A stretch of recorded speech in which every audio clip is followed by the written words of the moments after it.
तो आज देखो हम लोग बताते हैं बिल पेएबल और बिल रिसीवेबल होता क्या है। सबसे पहले तू ये समझ, तू अपने दोस्त के पास गया या फिर अपने घर परिवार में गया और बोला कि भाई हमको 1 लाख रुपए की ज़रूरत है, तो उसे 1 लाख रुपया ले लिया, समझा?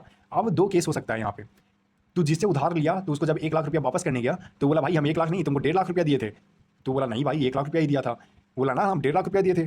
तो ऐसे में झगड़ा हो जाएगा, समझा? अब तू कुछ बोल भी नहीं सकता है क्योंकि तेरे पास कोई सबूत ही नहीं है, समझ गया? एक केस और समझ कि तू किसी को 5 लाख रुपया उधार में दिया या फिर कितना भी पैसा उधार में दिया, समझा? जब तू उसे उधारी लेने के लिए गया, तो वो बोला भाई 5 लाख रुपया तू मेरे को उधार में कब दिया था बे? नहीं, नहीं, नहीं दिया था मेरे को। 1 लाख रुपया देबे किया था, तू झूठ बोलेगा?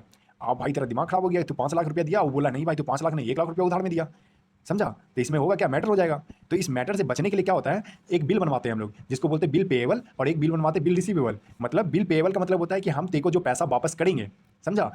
वो चीज़ उसमें लिखा हुआ होता है कि मेरा नाम ये है, ये है, ये है, हम तेको इतना रुपया लिए थे, हम इतना तेको वापस करेंगे, समझ गया ब्रो? और एक बिल रिसीवेबल होता है जिसमें लिखा हुआ होता है कि भाई हम तेको इतना रुपया दिए थे, हम तेरे से इतना रुपया लेंगे।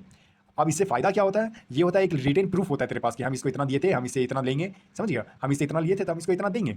ये लीगली वैलिड होता है, तू कोर्ट में जाके इसको बनवा सकता है, समझा? अगर कोई भी इन फ्यूचर अगर बोलता है नहीं भाई तो हम तेरे से पैसा ही नहीं लिए थे, तो तू ये पेपर लेके जा कोर्ट में और केस वगैरह कर दे, तो उसका दिमाग ठिकाने लग जाएगा। और इसमें सब कुछ पहले से लिखा होता है कि मेरा नाम ये है, देने वाले का नाम ये है, और ये यहाँ रहता है, हम यहाँ रहते हैं, मेरा आधार कार्ड ये है, फलना-चिल्ला हम इसको इतना पैसा दिए थे, ठीक है? हम इससे इतना पैसा लेंगे सूद समेत।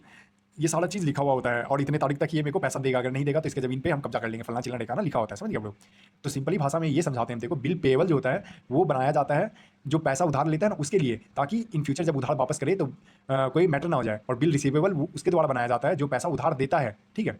अब बिल पेएबल को हम लोग लायबिलिटीज़ में रखते हैं क्योंकि तू किसी से उधार लिया तो इन फ्यूचर तू उसको उधार वापस करेगा, तो तेरे पॉकेट से वो पैसा निकलेगा, तो वो क्या हो जाएगा, लायबिलिटीज़। और एसेट आता है, बिल रिसीवेबल आता है एसेट के अंदर, ऐसा इसलिए क्योंकि इन फ्यूचर तेरे पॉकेट में पैसा आएगा, तो तू जानता ही है जिस चीज़ से पैसा निकले वो लायबिलिटीज़ और जिस चीज़ से पैसा आए वो हो जाता है एसेट।